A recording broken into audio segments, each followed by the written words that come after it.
Now I'm not sure. I can open the.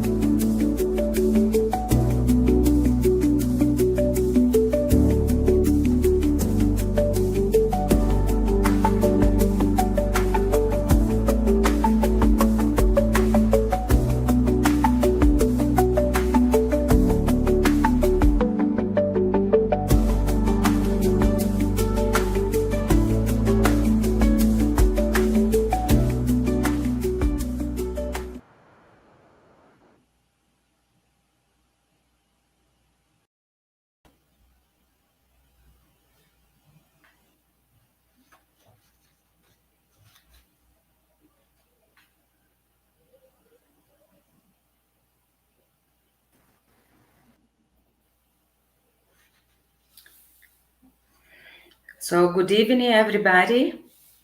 Thank you for coming. It's a pleasure to have you all here for the closing activity of the first International Simpósio of LALE. Before inviting our guest to give his talk tonight, I'd like to provide you some notices. The lecture will last about an hour, and after that, we'll have about 30 minutes for discussions. So, if you have any questions, you can post them in the chat in English, please. The attendance list will be available in the chat 15 minutes before the lecture concludes. Okay? And before inviting our guest of tonight, I'm going to invite the teacher Stephanie, who is a member of LALE research group, to give a small talk about her experience in the US. Hi, Stephanie. Good evening. Hello, everyone. Good evening. So, thank you, Eugenie. I'm here just to thank Professor Joseph DeMartino for being here with us today. I met him while I was taking a course, the PDPI course in the US at the University of North Carolina. And there we had a workshop on AI, artificial intelligence in education. And I thought it would be a good idea for having him here with us. And luckily, he said yes and kindly accepted our invitation. So thank you, Professor Joseph DeMartino, for being here with us. And I hope we'll have a good time here. Thank you. Yeah, well, so thank you, Stephanie. Okay, Joseph, would you like to say something? Yeah. Thank you, Dr. Hussein. Thank you, Stephanie, for inviting me and all the other organizers of this program. It really is a great pleasure to be here to talk to you about something I'm so passionate about. As Stephanie mentioned, I was teaching at the University of North Carolina at Charlotte, and there I gave several programs about AI, and I specifically gave this kind of talk that I have structured today to build understanding AI in education. As you all know, AI is a hot button topic now, and not only education, but every field, right? So it's my pleasure to be here today to discuss the education aspect of that. Am I good to go ahead and share my screen with everybody?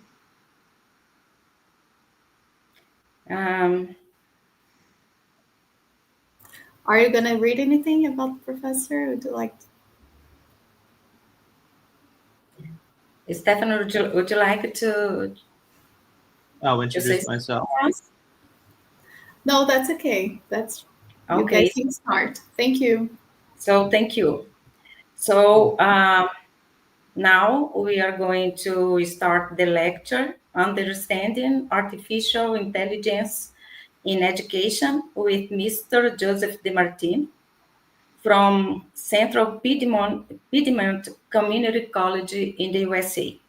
So, first of all, I'd like to thank you, Mr. Joseph, for accepting our invitation. And I'd like to say that we are honored to have you here as our guest for the closing activity of the first International Symposium of LALE. Thank you so much. So, welcome. The floor is yours. Okay, thank you, Dr. Hussein. Let me share my screen with everybody. As she mentioned, today I will be, or as I mentioned, and I will be talking about specifically understanding AI in education. To give you all a quick kind of breakdown of my own background. So I've been teaching for about 3 years now. I've taught at a college and a university. I mentioned the University of North Carolina at Charlotte. I also teach, as Dr. Hussein mentioned, at now Central Piedmont Community College. And as I mentioned before, AI is something that I've been interested in even before I became an educator. I think I have a unique kind of background or experience in the fact that I was first a digital media study bachelor student. And so I was kind of exploring AI and different programs and systems before I transitioned to education.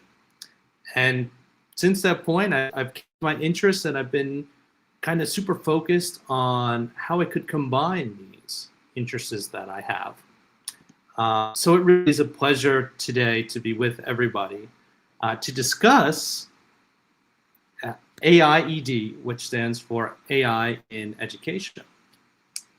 Before I start, I just want to give everybody a background in a brief history of AI. So as I iterated earlier, AI has permeated all fields, of course, and it has done so for a very long time. So AI research began in the 1950s with pioneers like Alan Turing and John McCarthy. I think now we kind of forget that interest in AI has been talked about for that long. I think now with recent technological advancements like ChatGPT in the post-COVID-19 era, we saw the second boom, but I'd like to kind of present to you the brief history before that. So this kind of interest in AI began to kind of by people who wanted to explore kind of this symbolic reasoning, rule-based logic, and simple problem solving back in the day. So these early AI systems could perform tasks like playing chess or solving basic algebra problems. And they were able to do so. And this sparked kind of an early AI boom, again, in that kind of 1950s, 1960s period. Now, by the 1970s and 1980s, however, AI entered what's known as the AI winter. And this is basically where interest kind of died out for about 20 years. This was due mainly to technical limitations, right? If we think about computers back then, they lacked the speed and the memory to handle these complex algorithms that are needed to perform the tasks that they wanted them to perform and the tasks that we can see now being performed by systems. And this led to overhyped expectations, okay? What we see now is kind of what they envisioned back then. It's just the limitations of the programs back then could not match those expectations. There was also a limit in data and a reliance on manually coding rules as opposed to now where it's more open-ended in terms of the programs that are going into these, like the underneath aspects of the programs we see now. I believe I am sharing my slides. Yes, Stephanie, if you could share my slides, that would be perfect. Oh, okay, perfect. Here, this is just the title screen. To end my kind of history about AI, before I really jump into my first slides, a major turning point came in 1997 when IBM's chess computer, again chess, very limited, called Deep Blue defeated the then world champion Garry Kasparov, chess world champion. And this milestone kind of showcased AI's ability to perform at superhuman levels, right, in complex tasks. The slides are not changing. I can move it in a second. Since then, AI has surged forward, driven by machine learning, big data, and powerful computing. Today, what we'll look at, and I hope you can see my slides. Yep, we should be good. I want to take a look at the features of AI, implementations in the classroom, and challenges of utilizing AI. And lastly, impact, and then further considerations. I'll have some questions kind of posted for people to, for us to kind of review in our discussion portion of our section. I think as educators and students, we have to first understand what features are available to us and to our students if we want to best utilize AI. Now, some of these might be very obvious, but there are some that we might have overlooked. I think there was a study done, I don't remember by who, however, 60% of educators found that in their policies, this was a UNESCO study, policy, they felt like their own policy, their school program, didn't do an adequate enough job of finding what features are beneficial and how to appropriately use AI. So that's something we would like to tackle today by first understanding the features of AI. Before I jump into the features, it's important to kind of understand the categorization of AI. And what do I mean by that? Well, first there is narrow AI, also known as weak AI. And these types of programs are designed to perform specific tasks. Think of things like voice assistants, spam filters, or recommendation systems. I don't want you to be fooled by this kind of distinction or the naming of weak AI. I think this is why they kind of changed the name to narrow AI. The AI is a very powerful system, and the specific tasks it can perform can be done at superhuman levels. Like I mentioned about the chess program that was able to beat the world champions. This is a narrow or weak AI. However, you can see in this analogy that these are not weak programs, okay? They're just narrow in the scope of what they do and the data that they take in. And I gave you 3 examples here again: voice assistants, spam filters for emails, recommendation systems. We'll talk about more as we go on. Now, generative AI, on the other hand, is capable of creating new content. Think of text, images, music. It creates new content based on patterns it has learned from data that it has collected from all across the internet. So chatbots like ChatGPT, image generators, And advanced writing tools are some examples. Generative AI opens doors to creativity and innovation that was not available to us really prior to this kind of boom that we saw again in the post-COVID-19 era. Now, understanding the difference is important, I think, because it shapes how we use AI responsibly. Narrow AI optimizes efficiency, while generative AI amplifies creativity. As we go on, of course, both require ethical oversight and careful integration into not only education, but into our other fields that we talk about AI. Before I jump into the more technical aspects of our features that I have listed here, I just want to note that AI usage is inevitable, right? And the majority of students are already using these types of programs in some capacity. And today we will outline first the features of those. So let me take a sip of water. All right, let's jump in. The first feature that I have listed is voice recognition. So AI is able to recognize the voice of the user that is working with that AI.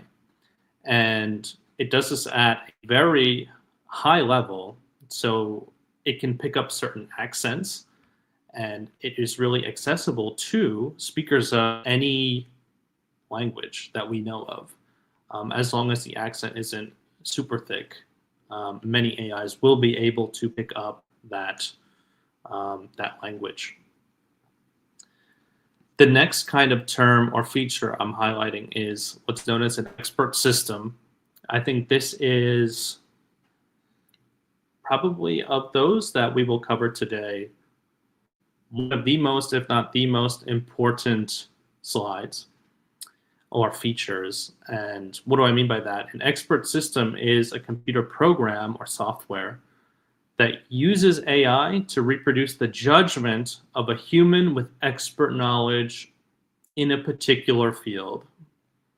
So think of a computer system emulating the decision-making ability of a human expert. So this really ties into things or applications like personal tutoring. The AI will respond to people, to inputs, as if it were an expert in that field. And that's what we mean by expert system. Next is machine vision. So this is the ability for an AI program to read, capture, or process images, or to recognize objects. So if you went into an AI program, as many of you probably already know, you can put an image into that system, and it will be able to read or determine what is in that image. That is what's known as machine vision. That is what's known as machine vision. Next up, natural language processing. Natural language processing is a branch of artificial intelligence that enables computers to understand, interpret, and generate human language. Okay, again, this is kind of the meat and potatoes, if you will, of AI as we use it. Memory storage and tracking. So this is if you interact with the AI, it can save that interaction and references it later on. If we think about it from a narrow scope, it could be things, it could manifest in things such as saving notes, things like that for further reference. Translation, another important kind of and hot button topic for education. We see this as translating one language to another, very simply. And again, we will go into the implementation in a bit. Automatic writing evaluation, otherwise known as AWE. So this is what we know as, basically, you can put in a writing. So think of like paragraphs, student writing, and it will evaluate and determine what it will determine what feedback needs to be given based on the writing that it was fed. This automatic writing evaluation, and it can do this instantaneously. Some other fun one, or the last one I have, we already talked about narrow and generative, is augmented reality.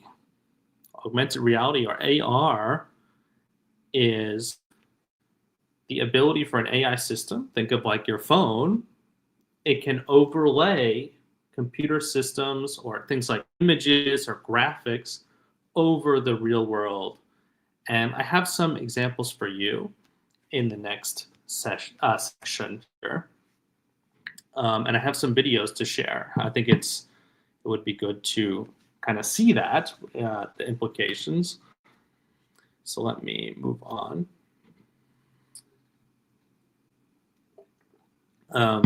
I know this might be a lot, so if you have questions, again, we'll circle back to those in the discussion section.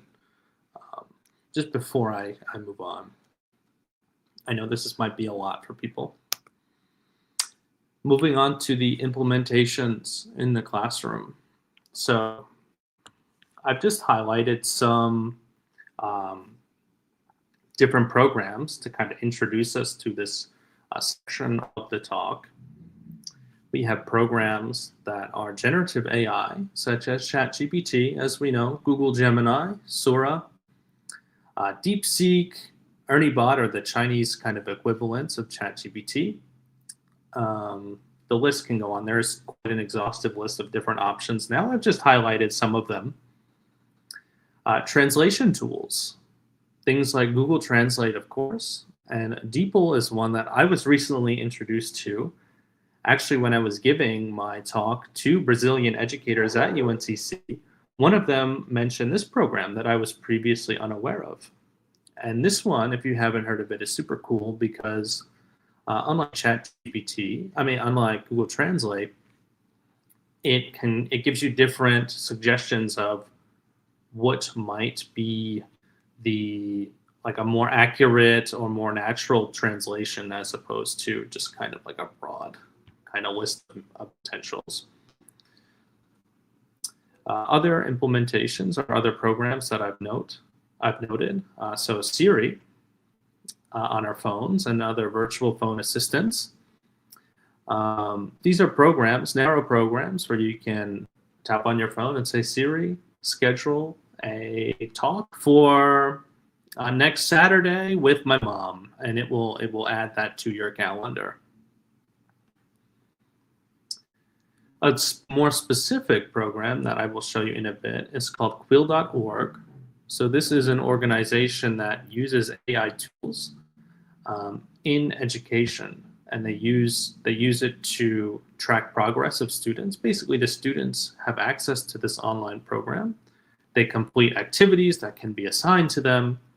They are given automatic feedback, initial feedback by the AI that will correct problems or deficiencies that it picks up.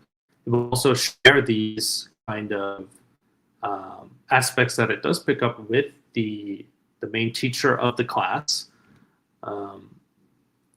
I have a video, a very short video for us to watch in a moment. We'll take a look at that. Another one we have is a Write and Improve. This is a Cambridge system developed in conjunction to their CEFR system. CEFR system is their grading scale. So this is from A1, think A1, A2, B1, B2, all the way up to fluency, natural fluency. So this Write and Improve AI takes writing and assignments and grades the writing according to that scale. It's very specifically or highly focused into doing so. and kind of trying to guide students along that scale. It's really cool. Students can write something and it will tell you what level you're at and what you can do to improve. It can also help students identify their own level. And if we think about it, we talk as educators a lot about the importance of self-reflection in our classrooms. And this kind of write and improve is an example of an AI that can help students develop this kind of metacognitive view of their own work, right? They can evaluate themselves and see, okay, where am I at in my learning? And this, of course, works in conjunction to what your professor or teacher is saying. And we'll discuss that more in a bit. I have an example of AR as well that I will show with you in a moment. We'll first do the quill.org, then we'll do the example of AR. Again, basically, AR can be used in the classroom if you think about it.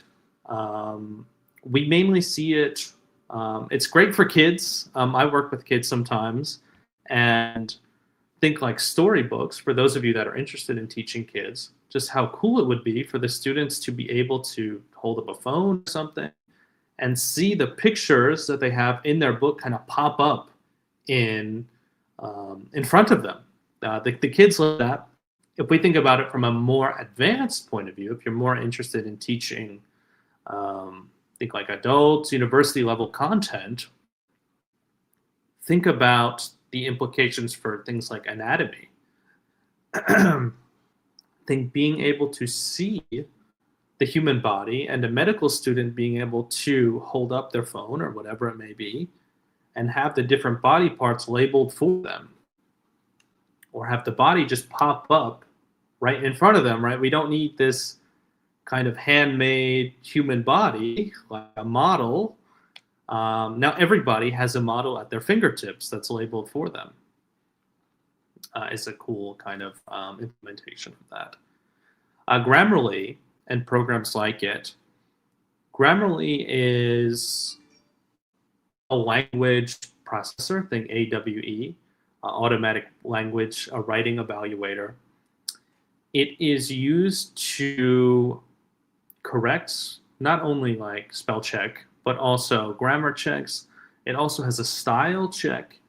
Like if you typed in, for example, an email, it might give you style recommendations, like changing a sentence like, I might like you to do something to, for example, be more stronger, more confident, and it'll tell you style, be more confident, and it'll recommend a change like, do this for me, right? That sounds more confident, perhaps.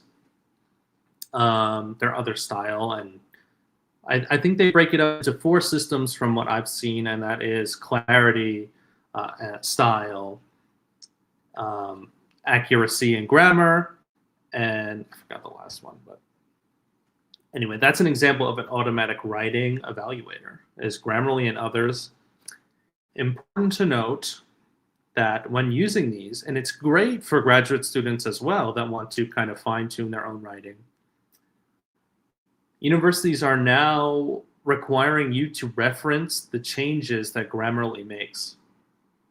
Even though it may not be picked up on an AI evaluator, okay, something like Turnitin, like a plagiarism checker, universities are now making you reference the usage of this AI program. Okay, and if you're caught using it, it could have serious implications. Whereas when this was first developed, it was kind of unregulated. And not to go on a tangent, but this unregulated nature of AI is another one of these issues that we have today. As I mentioned, again, on a government level, on an educational program level, I think we need more clarity in terms of how using it, who can use it, etc. Another one I'm going to show you is Khan Academy's Khanmigo, is what they call it. It's a short video of 3 minutes. I would love to show you myself, but you have to pay to use some of these programs. And that's another point I'm kind of briefly alluding to in challenges is like who can use AI, right? Equity. But I have a video of the creator talking about their program. Basically, it works like ChatGPT, where you can ask it a question. However, it acts more as a tutor. So a program like this could be a replacement for something like ChatGPT in terms of being that personal tutor, that super tutor that we're talking about, in terms of giving like the best advice without just spitting out an answer, which is one of the main concerns of AI, right? Let me just, we're still good. Moving on, I will also mention UNESCO later on in my talk. This is the United Nations Educational, Scientific, and Cultural Organization. So they're a big organization in terms of developing the goals worldwide for education, okay, and other aspects. And they have outlined their own goals for AI usage. And I'd like to go over that at the end of our kind of end talk session, right before our discussion. And when I do that, I mentioned SDG 4. This stands for the 4th Sustainable Development Goal. This is UNESCO's 2030 kind of goal for global education. Of course, I will be going over what that means briefly in that section, but also in terms of AI, what are their goals? Okay.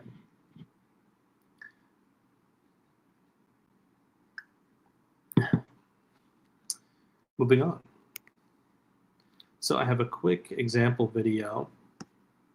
There it is. Okay, let me just make sure everybody can see it in our SteamYard. So this again is quill.org's program and there are many other programs like this, but I just want to introduce you to this one. Okay, it's about 3 minutes, so watch this real quick and then jump into some other examples. Hi, and welcome to Quill.org. Quill.org is a nonprofit focused on delivering literacy tools to students and teachers to help improve essential writing, grammar, and critical thinking skills.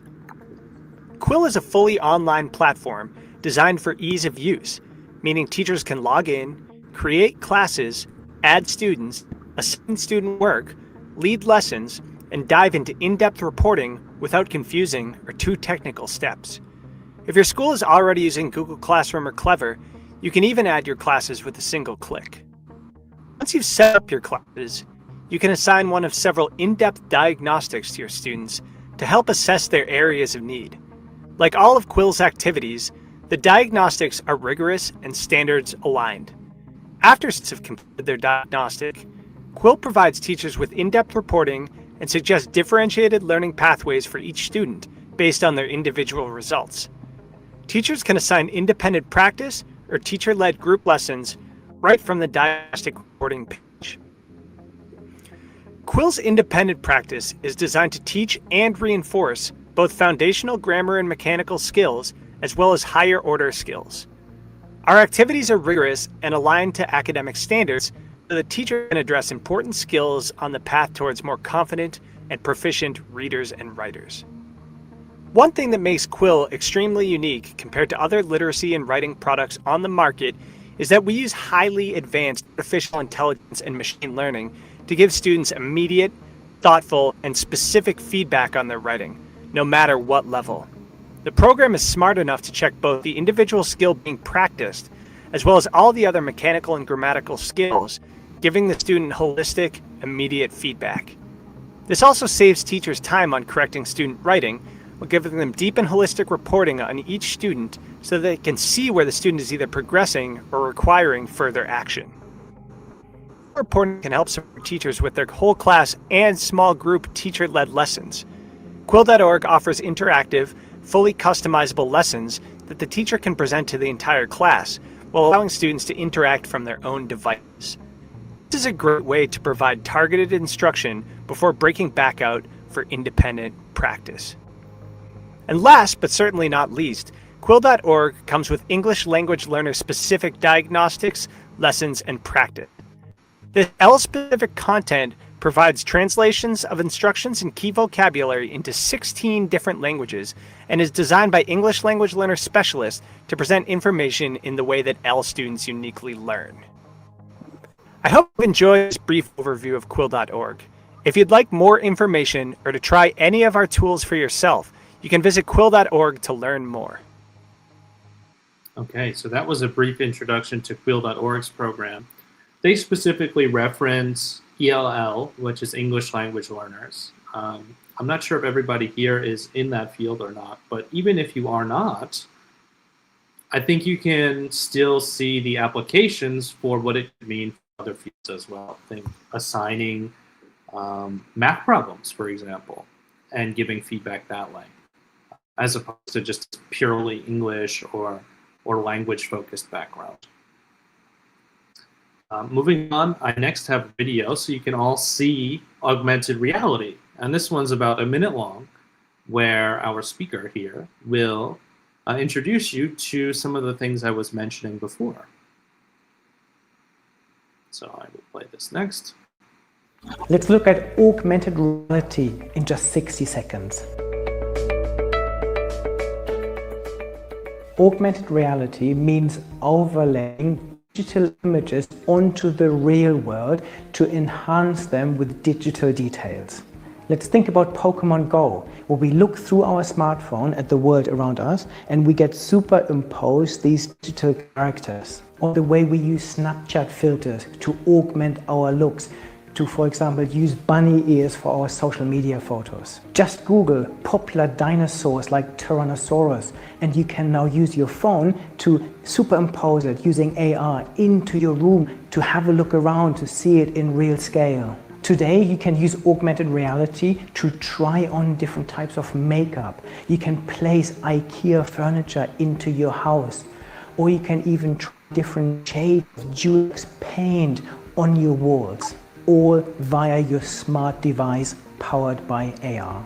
Thanks for watching. Subscribe to my channel for more bite-sized insights or to dive deeper into. So as our speaker mentioned, and as I mentioned before, you can use your phone to overlay different graphics to either your home or different content. I think you can see this is very interesting in terms of, like I mentioned before, stories, like what they mentioned, the Tyrannosaurus and dinosaurs. Kids love that. As I mentioned before, anatomy. Also, if you're an architecture student, I'm not sure if we have this here, think home design, even at home. Again, we're focusing on education, but if you want to buy a table, you can put the table in your home before you actually buy it. Okay, this is, I don't know, I find it fascinating. So other implementation-specific programs that we see in education, chatbots are a big one. Chatbots are, think ChatGPT, you can talk to the AI as if it were a person, okay? Now, me as an English language teacher find this fascinating in a sense that now my students who have come to me and said, you know, Professor Joe, I just moved here, I'm not confident in my English, it's difficult for me to go out and have a conversation with people. This offers them an opportunity to do so in a low pressure situation, okay? Things like experiential learning, at least myself, I find that super beneficial to the language learning process. And now students are offered a structured experiential opportunity, again, in a low stakes environment with chatbots. Chatbots can also have their memory saved. Okay, so the student can go back and reference what the chatbot mentioned or what they talked about. You could also, as an instructor, have your students submit their conversations with that chatbot to you to review. And this review is this humanistic element that is kind of the focus of AI usage. Okay, we want to keep humans in AI usage. Okay, we don't want to have an unstructured view of that. Teachers can review their students' usage of AI and these chats. I think that's great. And the feedback that it's giving. Now, as I mentioned before, a virtual assistant, okay, managing schedules, deadlines, etc. This can be done by students and professors alike. So we can very quickly save time on the nitty-gritty kind of aspects of teaching or being a student, and focus more on the things that need more time, like study and things like grading or lesson planning, things like that as educators. Here, as I mentioned with chatbots, AIs offer direct, immediate, and customizable feedback to both written and spoken prompts. They also identify knowledge gaps. They recommend and or generate suitable learning materials and exercises. I don't want you to only think of it from the lens of a student, right? As an educator, you can see recommending or generating learning materials saves us a lot of time as well. Now, of course, we don't want to just say, have an unstructured view of ChatGPT, give me a lesson for today, and just, okay, print. Of course, there is review of what it's spitting out. It's important to emphasize that we need to review what it's giving us. But it still saves us as educators a lot of time, as well as saving students a lot of time as well. Give me a second. So, as educators, it also saves us a lot of time, grading objective assessments, like multiple choice. This has been done for a long time. Scantrons is what we call it, at least where I'm from. And that's basically you fill in the bubble on standardized tests. These are just fed into a machine, and then the machine grades the score. Okay. AI can do that very quickly as well. And then things that we saw in the Quill.org, progression tracking. So I don't know if you caught it, but in that Quill.org video, you can see where a student started. It'll say like 48% to mastery, something like that. And you can see as they submit assignments where they're progressing or digressing. Or degressing, sorry. This is super helpful for us educators to see if what we're doing is being understood by the students, right? Of course, we make that judgment as educators ourselves, but this is just another way, another tool for us educators to specifically pinpoint knowledge gaps, okay, as I mentioned here before, identify knowledge gaps. And not only as educators, but identify knowledge gaps for students themselves, right? We, myself, and everybody here is still a student in some capacity, right? We're all learning, we're all continuing to learn something. AI can be used to help you identify areas where you might be lacking. And then, of course, give you that direct, immediate, customizable feedback, as I mentioned here. I want to highlight a study that was done in 1984. This is Bloom's, Benjamin Bloom. He did a study called the 2 Sigma problem. This is very famous in academic circles. Basically, what this study did and what this graph shows is what the study found, and that is that it discovered that one-on-one tutoring combined with mastery learning helped students perform a math problem known as 2 standard deviations, or 2 sigma, better than students in traditional classrooms. And I have the statistic here. The average tutored student performed better than 98% of students in regular classes. Now, you can see on the curve here what that means. Okay, the what private tutoring one-on-one, how it compared their summative achievement scores to mastery learning or conventional learning scenarios, isolated. This study showed that personalized adaptive instruction, like tutoring, is dramatically more effective than whole class instruction. And this sparked decades of research, of course, into personalized learning and mastery learning. And now we're seeing this kind of same study come up in AI context because, like I mentioned before, the main kind of exciting usage of AI is that personalized adaptive feedback, that one-on-one that you can get without having to pay like an expensive tutor or whoever it might be to give you that feedback. Okay. And what this means is students can get personalized adaptive instruction that students can take advantage of. And if we follow what this means on the graph, this could turn tutoring itself and turn average students to excellent students and below average students to above average students. This has been shown in tutoring. Now, if we think about it, AI could not maybe replace, but perhaps replace a lot of what makes tutoring so effective and give it the equity it needs to have. More people have access to this kind of personalized one-on-one and again improve in their learning.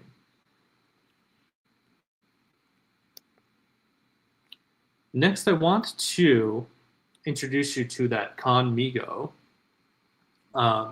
This is a system developed. Khan Academy is known for those that don't know, their tutorial videos online where tutors post YouTube videos of how to solve things like math problems.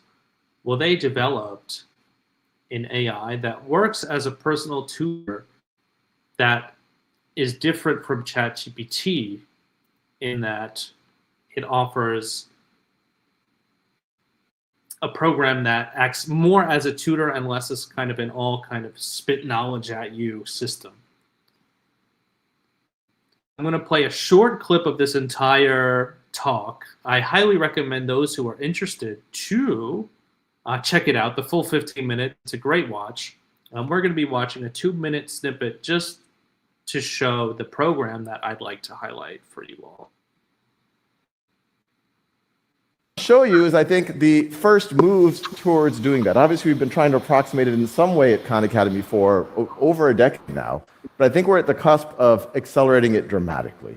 I'm going to show you the early stages of what our AI, which we call Khan-Migo, what it can now do, and maybe a little bit of where it is actually going. So this right over here is a traditional exercise that or many of your children might have seen on Khan Academy. But what's new is that little bot thing at the right. And we'll start by seeing one of the very important safeguards, which is the conversation is recorded and viewable by your teacher. It's moderated actually by a second AI.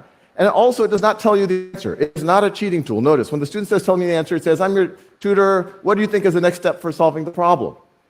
Now, if the student makes a mistake, and this will surprise people who think large language models are not good at mathematics, notice, not only does it notice the mistake, it asks the student to explain their reasoning.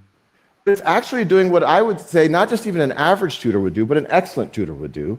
It's able to divine what is probably the misconception in that student's mind, that they probably didn't use the distributive properly. Remember, we need to distribute the -2 to both the 9 and the 2m inside of the parentheses. This to me is a very, very, very big deal. And it's not just in math.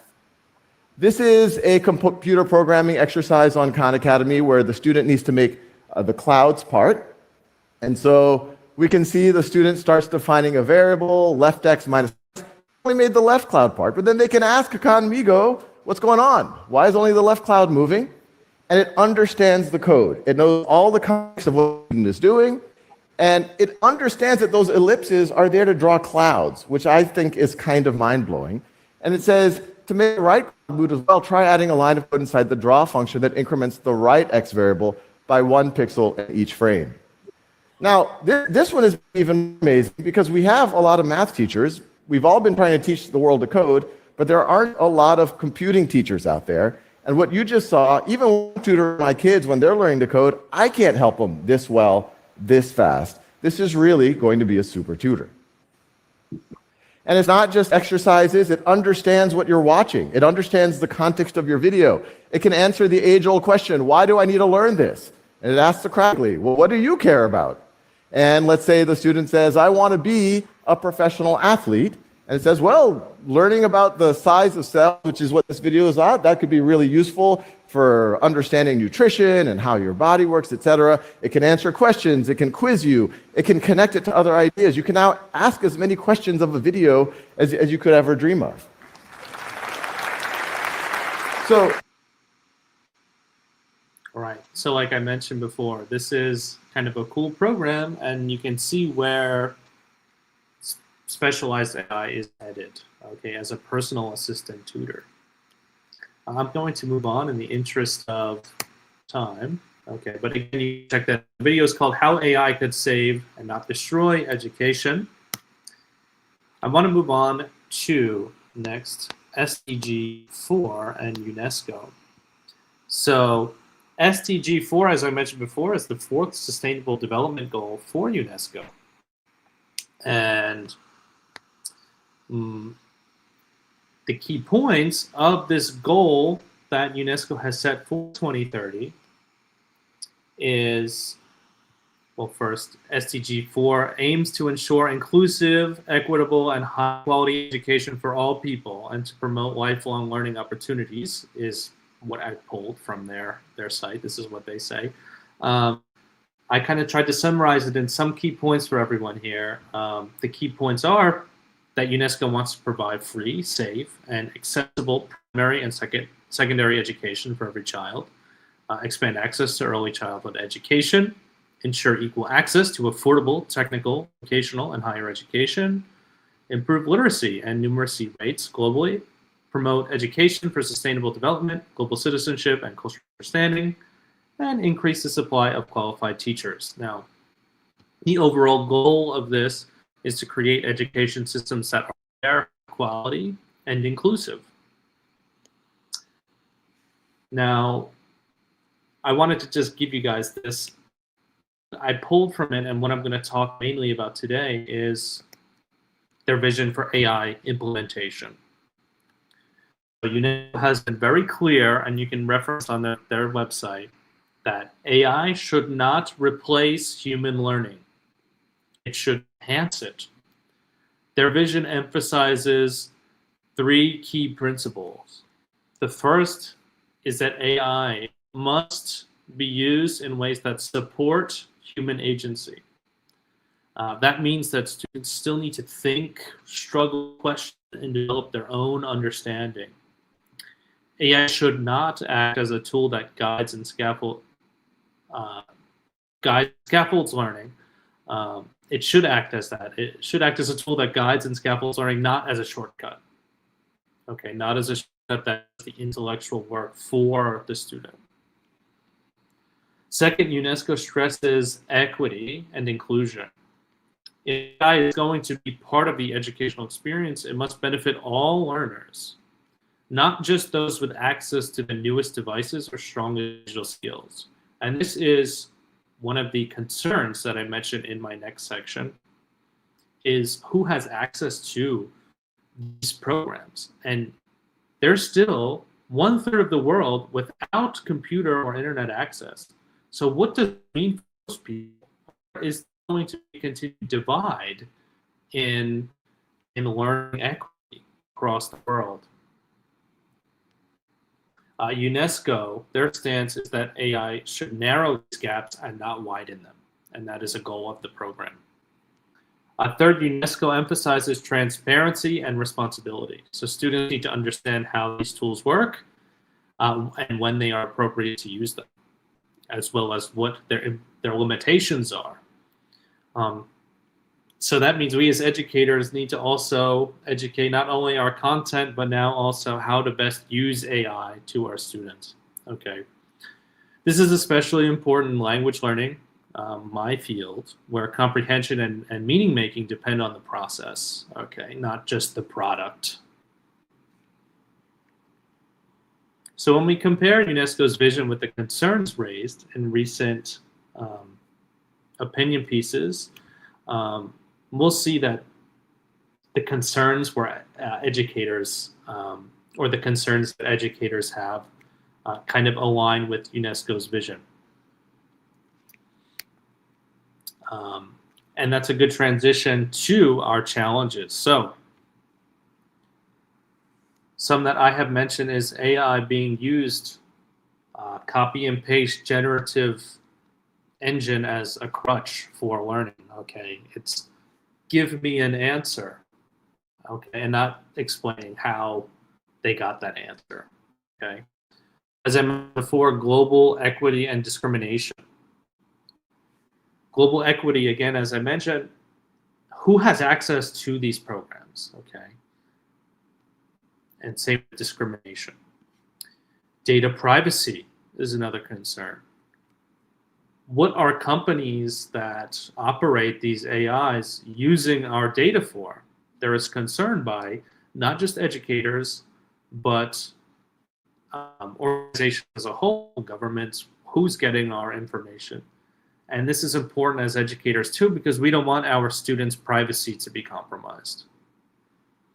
Now, in my university, the University of North Carolina at Charlotte, we were using Sora, I believe, and we had it so that students' privacy, what they were using it for, was deleted and not disseminated to the AI platform as a whole for it to then reference again.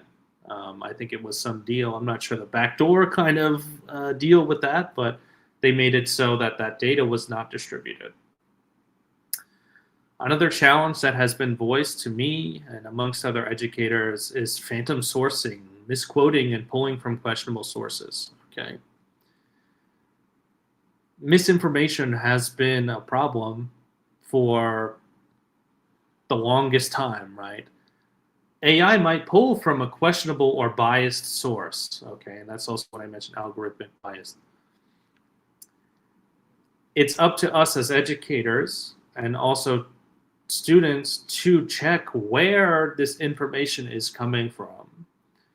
AI usage now, we see students and people everywhere, we might just say, ChatGPT, how do I do this? And it will say, or how do I brush my teeth? It'll say, okay, you put this toothpaste on your toothbrush and you scrub. Okay. Where's it getting that information from? It might sound like, okay, it's intuitive. But when you get to more advanced content, it's, okay, where is it getting this information from, right? Advertising algorithm bias, okay. Is the AI program pulling information from a biased source that might be inherently biased toward a certain political position or a certain view of history, and telling you what that source has identified as their truth to you as a general truth that everybody believes? It's important to question these aspects. Now, one other thing, or two other things I have. So critical thinking and problem solving on the decline. And I have a source for you from an educator about her concerns about this issue. And I'll jump into that next. But the last point I want to highlight is maintaining the balance between human interaction and AI. This is something that UNESCO, again, highlights. We can't lose that human aspect, that human-controlled part of learning. It's shown that not just in education, but in things like the medical field, AI in its own or humans on their own are not as efficient as both working in tandem. Okay, this is things like conferencing, experiential learning, as I mentioned before. Okay, it also, we as the educators need to check what the AI is doing with our students. We want to make sure that our students are not led astray. Right? And just anecdotally, the students who I've talked to found that they like talking to people more than they like just interacting with the machine. Okay, so I added motivation at the bottom as well. Of course, motivation is different for everybody, though. I want to highlight a piece that was done in the New York Times as kind of my last kind of point in the challenges section. It was titled, "Why Even Basic AI Use is So Bad for Students." And this professor wrote, I think she was a professor for California, Irvine. This opinion piece raises some sharp concerns about the place of artificial intelligence in education. So what it argues, the article contends that even basic or rudimentary usages of AI tools by students erode the foundational academic skills that we're trying to teach, like reading, comprehension, critical thinking, and the ability to make sense of what a person reads. Without those skills, the argument goes from the piece that students may struggle not just in school, but in life. The piece and the author warns that students, when students rely on AI to generate text or to answer questions for them, they bypass the mental effort of learning, of analyzing and synthesizing, okay? And this bypassing threatens the development of durable and transferable skills. The article also raises issues of academic integrity, of course. When is a student, or when is student work really the student's work? Right. In the study, she found that many of her students in her philosophy class, over 60% used AI to complete her assignments. And when they did so, the AI misinterpreted the meaning of her question and gave everybody that used the AI an incorrect response. And this is what references equity. Again, who has access to these tools, she also mentions, and then other cognitive consequences that come with using AI that I mentioned previously. She says that growth comes from struggling with structure and things like that. And she calls for, as I write here, she calls for intentional structured AI use in the classroom. And this is basically what is echoed by pretty much all academic circles on the topic. So just kind of a rundown summary, the impact. So AI can assist both teachers and students with the assessment process, including self-assessment, as I mentioned, developing those metacognitive skills, or even developing as a teacher. You could say, what am I doing wrong, right? How do I improve? Give students a more individualized experience, of course, that kind of one-on-one tutoring. Academic and integrity and over-reliance concerns are permeated, they exist. If you work in any educational setting, you will inevitably have these conversations with other teachers who say, oh, my students are using AI and I don't know what to do about it. And then, as I mentioned before, data privacy and originality concerns. So that's the end of my kind of spiel, my lecture. I do have questions for the audience. Perhaps we could get some comments I'd encourage you to comment on these. I will also go through our chat here and maybe answer. Before we go into these, let me just see if anybody posted any questions. I'll start with the top. So let me just go through.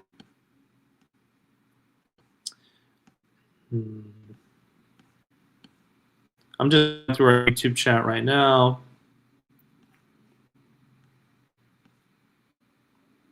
Okay, I see one from Rafael Costa. Right. So he says, let me just answer this one first. And that is, he says, how will teachers' creativity be affected by the use of AI in the teaching practice? And what should be done to avoid the automation of the learning process? You bring up a very valid concern. Yeah, creativity, like I mentioned before, with why even basic AI use is so bad for students, you can make the same argument for teachers' creativity and over-reliance on these tools in terms of, making assessments and things like that. What can be done to avoid the automation of the learning process? I think it comes down to policy and understanding not only the features of AI and what you can do, but also how to use things appropriately. Personally, I think we have to communicate with our students and with our board, our policymakers, our directors, and make sure everybody's on the same page in terms of how we can best use AI and keep that kind of human aspect. Should be done. I hope that answers your question. Let me pull up the comments again.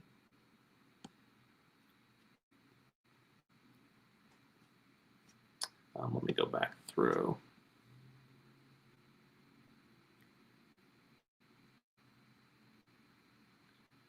Good evening, good evening. Let's see. Last question. Okay, here's one from Helio. Professor, AI automates, he says, awareness.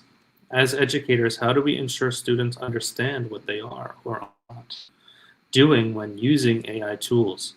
Sometimes it seems they believe they really wrote that text. Yeah, I think that is certainly an issue, right?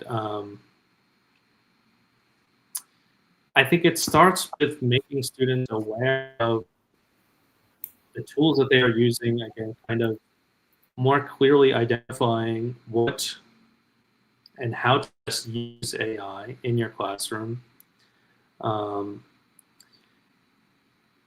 Now, many times students, when they use AI, they're unaware of how to use it appropriately, from what I've found. So they just go right to ChatGPT and answer their questions.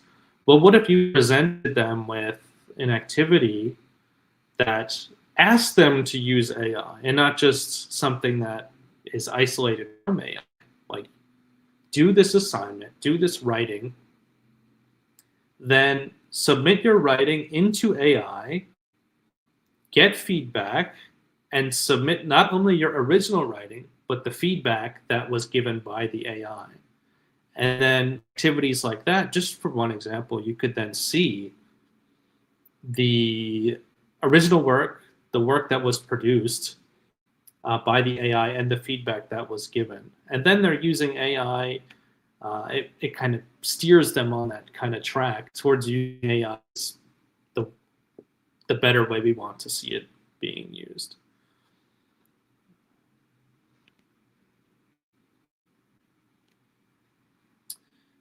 Okay, Fabile, thank you for the question. Professor, how to apply those AI in English classes? I think, yeah, it's so expensive to use AI in Brazil. Okay, it costs a lot of money. Yeah, even here, for example, in ChatGPT, there's the newer versions you have to pay a subscription for.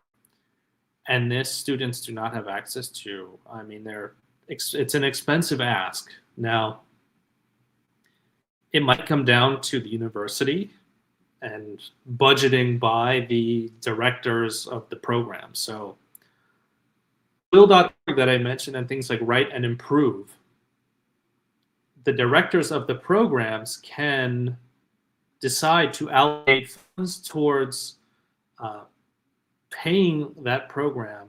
And then once that program is paid by not the students, but the school itself, they could then have access to the full range of capabilities of that program. I mean, you raise concerns. It's so expensive. Yeah. Again, we have to do it at an organizational level. Stephanie with the question, thank you. How have U.S. university schools addressed issues related to AI and plagiarism? Yeah. More or less, every program develops their own policy. It's not federally regulated across all the boards, so different programs might have different AI policies. I've taught at two. I've taught at a university and now a college. They each have a different AI policy. Sometimes they even let the professor themselves define their own policy. So in general, there are guidelines by the Department of Education that, again, kind of emphasize similar aspects to UNESCO, where we want to see this kind of humanistic element of AI not ignored. And to emphasize keeping the originality of the work. They've addressed issues. I mean, there's new programs like spell checkers and things, not spell checkers, like plagiarism checkers, and usually that's left to the discretion of the instructor whether they want to accept the usage of AI in their classroom and how it's used. It's button right now, as I mentioned, it's a point of contention. Many professors will just say, okay, you get a 0 for AI. And it's unfortunate for the students who maybe did not use AI or maybe used it for a specific portion, maybe just a small bit of their writing. It's really difficult to regulate at the moment. Okay, other questions? I'm going to move to other questions I have if you'd like to talk about these as well in the comments.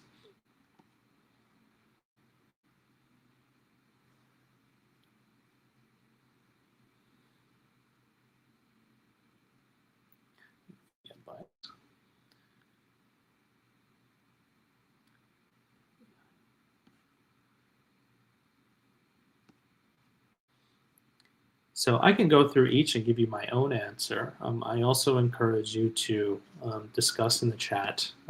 Some of these, there's no one correct answer. And yeah, good to kind of reflect on, as you say, Helio, thank you. The first one is, how do you envision intentional usage in the classroom? For me, I see it as kind of that activity that I presented to you before, and that is, okay, I want to see the AI that you're using and maybe have conferencing with students to see, okay, I want you to use it, but I want you to show me how you're using it. And then I can compare my own notes and my own assessments with the assessments made by the AI.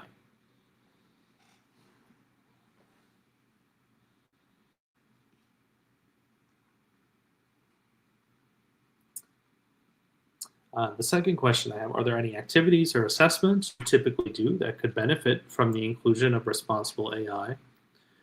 One that I mentioned, again, I'm an English language teacher, so any writing could, of course, you get feedback, but I want to see something like the Khan Academy video where students give personalized feedback as to improve their writing without it just giving them the right answer, without it just spitting out an answer. And this question is so broad. Are there any activities or assessments that could benefit? Well, if used correctly, right, you could really think of any activity that could be improved in some way by AI. whether it's something minute like, oh, it might save you time to even create the activity or create materials, to it might help students even in the real world talk to people. Right? We see the Google Translate, people holding up their phones to each other and discussing, right? That's something that was not available to us, as I mentioned before, in the 1990s. Right now, you could go to any country and have a conversation with anybody with translation tools, for example. So perhaps in the classroom, you might say, okay, all of you guys are at my university. I want you to go out and talk to somebody, okay? And use an AI tool if you need scaffolding or if you need additional help in doing so. It helps students overcome that kind of fear of speaking. Just my own personal thoughts on activities that I could use. I'm super interested in experiential opportunities myself.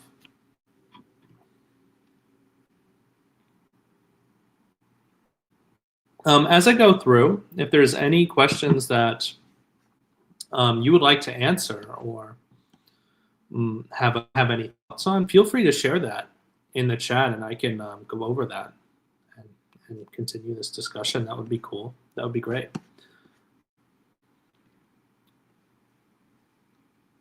In the interest of time, though, I'll move on to my own thoughts about the third question. These are just the 5 I had.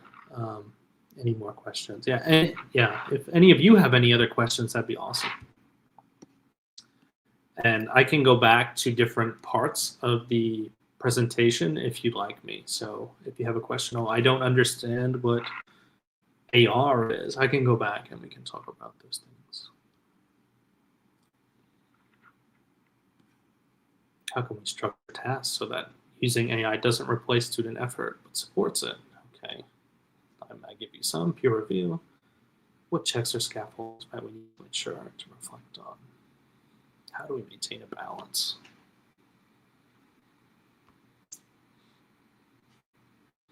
I kind of talked about these ones already, but so I'll give people some time to maybe their own answers, their own questions now for like the last 10 minutes.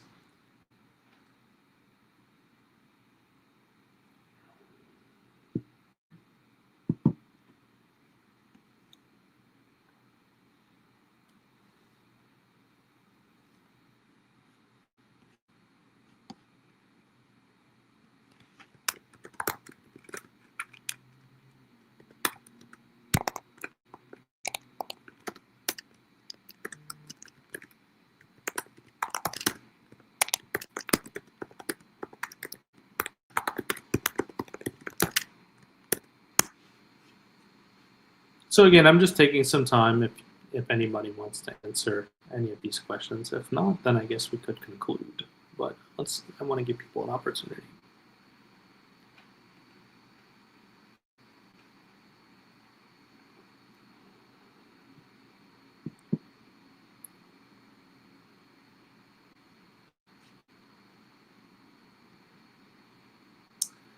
Professor, do you talk about ethics with your students? If yes, what do they say about it? It's funny, most, if not everybody, thank you, Helio, for the question. I do at the start of every semester when we go over the syllabus, think about it like our first day. Ethics is a talk, okay? You are not allowed to use these AI tools in your formal writing assessments. That is what my college outlines as their policy. Now, on an individual level, can you use it on things like homework? I tend to be a little more lenient. I think about it as a tool for students to use. I don't want to like limit them where, because AI can be effective, right? So I don't want to limit. I try to talk to students about how to best use it. It's not, I tell them how they should use it. I still get people who just submit whatever it spits out, unfortunately. But we have a conversation about some of the things I mentioned before. Orlando also has a question. Are the high school students allowed to use their phones in classrooms? So that depends on, generally I would say, I don't teach high school, but in public schools and private schools across the US, generally no. In many schools now, they also have Chromebooks, so things that need to be looked up online can be done on a personalized laptop that the school gives to the students. Now, of course, this brings up equity concerns because there are school districts in the US that are underfunded, that don't have access to these computers. Perhaps in one of those, they might ask students to use their phones. Generally, though, they're banned. Me, as a university professor who teaches many adult learners as well, I don't want to tell people to like completely put their phone away, because I work with a lot of like fathers and mothers, and I don't want them to, not have access. But generally, I tell them to keep it to the side, or if I see the problem, I ask them to put it away. Mums also has a question. Thank you so much for these questions. These are awesome. Do you believe, okay, here it is on the screen, perfect. Do you believe there's an age that is recommended to use AI? Because the answer is, it doesn't need much effort to find. It can be bad for mental formation of the child. Yeah, that's a really interesting concern. I think in that one paper I mentioned, why AI is so bad, it mentions that this formulation process, this kind of that struggle to achieve, is part of the learning process, right? It's the journey, not the destination type idea. And I think there is genuine concerns. Though that is an opinion piece, just how we need to continue as educators and researchers to look into these aspects to our child. Now, I'm sure, just like AI used with adults as well, is it, again, used inappropriately, will it have a negative impact? But if used appropriately, can it have a positive impact on the development of its brain? For example, I've seen it used by children, the AR, where they can see like big dinosaurs popping up in front of them. I think that's cool. It's, again, though, how do we regulate? How do we kind of control what seems to be uncontrollable? It's a great question. Anna next has a question. Anna Costa, thank you. Professor, I know there are websites where if we upload students' work, we can see the percentage of AI points that each piece of work receives. What do you think of that? Those are really useful tools that, my experience though, extremely, extremely useful, though even the programs themselves can have difficulty or will not be 100% accurate.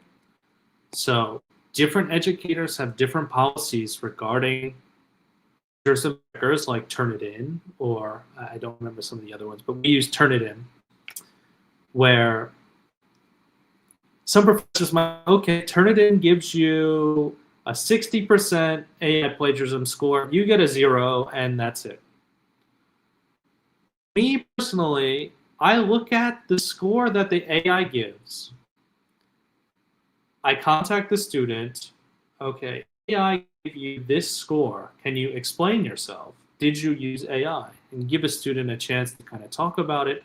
They might fess up and say, yeah, I did use AI, but only for this one section. They might lie to you. Then in that case, you can compare to their previous work and kind of do it manually. And the AI plagiarism checker might kind of point us as educators in the right direction of where they might have used AI, and kind of compare that section to what we know about the student previously. So I want to keep the human element in that plagiarism checker as well. Personally, I don't, even they admit it's not 100% accurate. So I think that's important to consider. Thank you for the question. Thank you. Helio has a comment about In Brazil, students are not allowed to use their phones anymore. So we teachers are going back to some of the basic activities. That's great. It's fun. We make them write again using a pen. They hate it, but it's nice. Yeah. Yeah. In-person writing, I love it.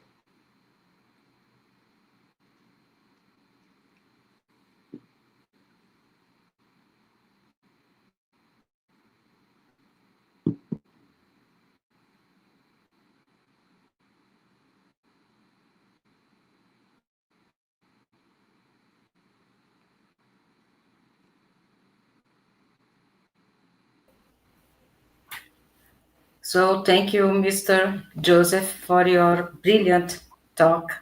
I think we have no more questions.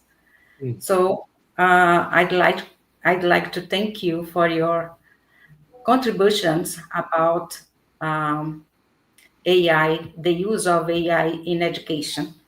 I really appreciated your contributions about the features of AI and also about the programs that teachers can use in their jobs to help them and to save their time. I think teachers in Brazil and also in general, I think work hard, so hard. And when we have some tools that can help us to save some time, I think this is really useful, really amazing, isn't it? Yeah. So I think we are coming to an end. So I'd like to thank you so much for your contributions. We really appreciated your participation in this event. Thank you. Thank you so much for inviting me. I really appreciate it. It was awesome. Stephanie, would you like to say something?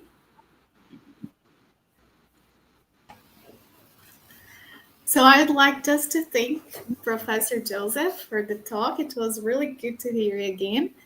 And I really like this conversation on AI, especially in education. Like you said, in Brazil, we are in the almost like in the beginning, at the beginning of this struggle with our students. And actually, I think we don't know much what to do, for example, with our students, how to help them. And like you said, we need to teach our students how to use AI. Sometimes we need to teach our students also how to use simple technologies, digital technologies. For example, the computer or, things that were already there before AI. So imagine now our struggle with AI. So it's such a big issue for us here in Brazil, especially now that cell phones are being forbidden inside the classroom. So it got a little bit harder for us to work with this issue. But thank you so much for your talk. I think you had so insightful ideas for us, especially because you mentioned some tools that we can use in our classrooms. And thank you so much. Thank you very much. It is really interesting to know that we still have lots of challenges about AI, and you have commented about uh, about some issues that we need to think about. Exactly. So many things to think about. Exactly. I think AI is really something new for us in Brazil.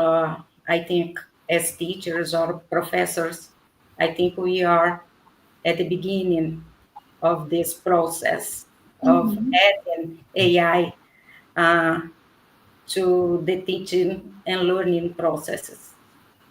Mm-hmm. That's it. Thank So you.